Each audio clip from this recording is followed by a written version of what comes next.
नमस्कार साथियों, आपका राष्ट्रीय एजुकेशन अब में स्वागत है। साथियों, अपनी क्लास लेट हुई उसके लिए मैं आपसे क्षमा चाहता हूँ, क्योंकि 5-6 दिन से अपनी क्लासें रेगुलर कंटिन्यू नहीं आ रही है। तो साथियों, अपन ने शुरुआत कर दी थी मारवाड़ के राठौड़ वंश के परिचय उत्पत्ति के बारे में मैंने आपको बता दिया था।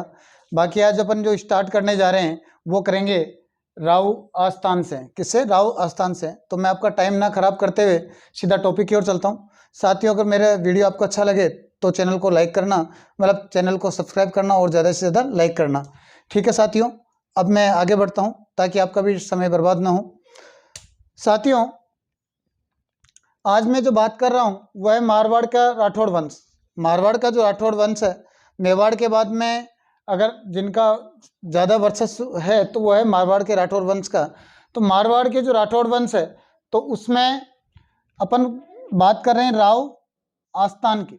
मैंने आपको पहले बता दिया था कि इनकी उत्पत्ति कैसे हुई, कहाँ से रावसिया कहाँ से निकले, कैसे हुआ। तो साथियों, ये ध्यान देना कि राव जो आस्थान है, राव आस्थान रावसिया वो पार्वती के पुत्र थे। किनके पुत्र थे ये? रावसिया और पार्वती के पुत्र थे। कौन? राव आस्थान। इनके अगर शासनकाल की अपन बात करें तो ये 1273 से 1291 में इनका शासनकाल रहा है। तो राव आस्थान का जो शासनकाल कितना रहा? 1273 से 1291 में। और इनके पिता थे रावसिया, और जो इनकी माता का नाम था, जो सोलंकी वंश की थी, तो उनका नाम क्या था? पार्वती। तो ये रावसिया और पार्वती के क्या थे? पुत्र थे। साथियों ध्यान देना, जो आस्थान ने पाली के स्थान पर, जो आस्थान है, आस्थान ने क्या किया? पाली के स्थान पर मुंदोच गांव में, किसमें? मुंदोच गांव में अपनी शक्ति को क्या किया? संगठित किया। मतलब इन्होंने क्या किया कि पाली के स्थान पर, किसके स्थान पर? पाली के स्थान पर मुंदोच जो गांव है, तो मुंदोच गांव में अपनी शक्ति को क्या किया? संगठित किया। और खेड़ व ईडर पर, किस पे? ईडर या खेड़, या खेड़ या ईडर पर क्या कर लिया? अधिकार कर लिया। साथियों ध्यान देना कि जो रावस्थान है, राव आस्थान है, ये क्या करते हैं कि जब जलालुद्दीन खिलजी की सेना, पाली पर आक्रमण करती है। कहाँ पर आक्रमण करती है? पाली पर। तो जलालुद्दीन खिलजी की सेना के पाली पर आक्रमण के दौरान आस्थान पाली की रक्षा करता हुआ 1291 ईस्वी में वीरगति को प्राप्त होता है। तो साथियों, जो रावसिया थे उनके पुत्र का क्या नाम था? राव आस्थान। ये उनके उत्तराधिकारी हुए। तो उनके रावसिया के बाद में राव आस्थान क्या बने थे? मारवाड़ के उत्तराधिकारी थे। इनका जो शासनकाल रहा वो 1273 से 1291 में रहा। इन्होंने क्या किया कि पाली के स्थान पर मुंदोज गांव को, किसको? पाली के स्थान पर मुंदोज गांव को, मुंदोज गांव में अपनी शक्ति को क्या किया? संगठित किया। और खेड़ और ईडर पर क्या कर लिया? अधिकार। साथियों ध्यान देना कि जलालुद्दीन खिलजी ने क्या किया था? पाली पर आक्रमण किया था। जब जलालुद्दीन खिलजी पाली पर आक्रमण किया, उस वक्त पाली की रक्षा करते हुए 1291 ईस्वी में आस्थान है वो वीरगति को प्राप्त हुआ। तो साथियों मैं आगे बढ़ता हूँ। तो साथियों, अब जो अपन बात करने जा रहे हैं वो बात करेंगे दुहड़ की। साथियों, ये दुहड़ है, ये आस्थान का क्या था? उत्तराधिकारी था।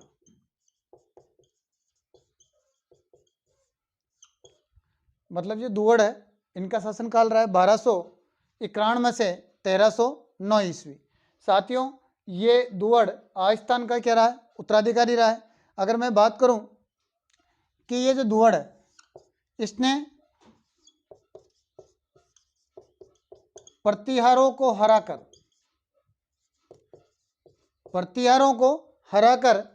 मंडोर पर अधिकार कर लिया। मतलब जो दुहड़ ने क्या किया? प्रतिहारों को हराकर किस पे अधिकार कर लिया? मंडोर पर अधिकार कर लिया। तो साथियों ध्यान देना कि प्रतिहारों को हराकर मंडोर पर इसने क्या किया था? अधिकार कर लिया। लेकिन 1309 ईस्वी में। कब? 1309 ईस्वी में प्रतियारों से संघर्ष करते हुए, प्रतियारों से संघर्ष करते हुए वीर गति को प्राप्त हुए, वीर गति को प्राप्त हुए। ठीक है ना। मतलब जो दुवड़ है, दुवड़ ने का जो शासनकाल रहा है वो 1291 से 1309 ईस्वी तक रहा है। तो इन्होंने क्या किया, दुवड़ तो आस्थान के क्या थे, उत्तराधिकारी थे। ये दुवड़ ने प्रतियारों को हराकर मंडोर पर अपना अधिकार कर लिया और बाद में 1309 ईस्वी में प्रतियारों से संघर्ष करते हुए वीरगति को प्राप्त हुए। कौन वीरगति को प्राप्त हुए? दुवड़। कब हुए? 1309 ईस्वी में। ठीक है साथियों, तो मैं आगे बढ़ता हूं। साथियों ध्यान देना, ये जो राठौड़ है ना, राठौड़ थे, तो राठौड़ों की जो कुलदेवी है, कुलदेवी वो है चक्रेश्वरी, चक्रेश्वरी माता या नागणेची माता।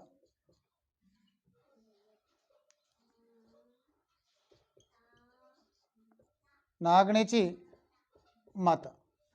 साथियों ध्यान देना कि जो राठौड़ों की कुलदेवी है उसका नाम क्या है? चक्रेश्वरी माता या नागणेची माता। तो साथियों ये जो दुवड़ है, दुवड़ क्या करते हैं कि ये जो चक्रेश्वरी माता है इसकी मूर्ति कहां से लाते हैं? ये कर्नाटक से। कहां से लेके आते हैं? कर्नाटक से। और कर्नाटक से लाकर नागणा गांव, तो नागणा गांव कहाँ है? बाड़मेर में। मतलब ये करते क्या हैं, दुहड़ क्या करते हैं कि चक्रेश्वरी माता की मूर्ति कहां से लेके आते हैं? कर्नाटक से लेके आते हैं। और कर्नाटक से लाकर नागणा गांव में क्या करते हैं? नागणा गांव बाड़मेर में क्या करते हैं? स्थापित करते हैं। और जब इनको मतलब नागणा गांव बाड़मेर में स्थापित किया गया, इसी कारण से इनका नाम नागणेची माता पड़ा था। तो साथियों ध्यान देना कि इसमें क्वेश्चन बहुत से हैं, एक लाइन में बहुत क्वेश्चन है। पहला क्वेश्चन, राठौड़ों की कुलदेवी का नाम क्या है? चक्रेश्वरी माता या नागणेची माता। दूसरा, इस चक्रेश्वरी माता या नागणेची माता की मूर्ति कौन लेके आया था? दुहड़ लेके आया था। कहाँ से लेके आया? कर्नाटक से। और कहाँ स्थापित किया? तो नागणा गांव बाड़मेर में स्थापित किया।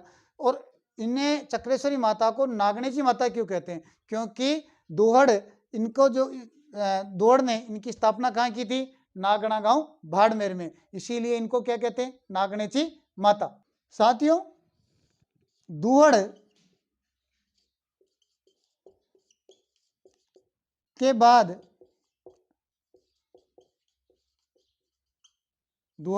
रायपाल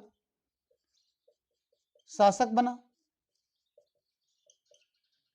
दुहड़ के बाद में कौन शासक बना था? दुहड़ के बाद रायपाल शासक बना था। साथियों ध्यान देना, अपन बात कर रहे हैं दुहड़ की। तो ये दुहड़ का जो शासनकाल रहा है वो 1291 से 1309 ईस्वी रहा।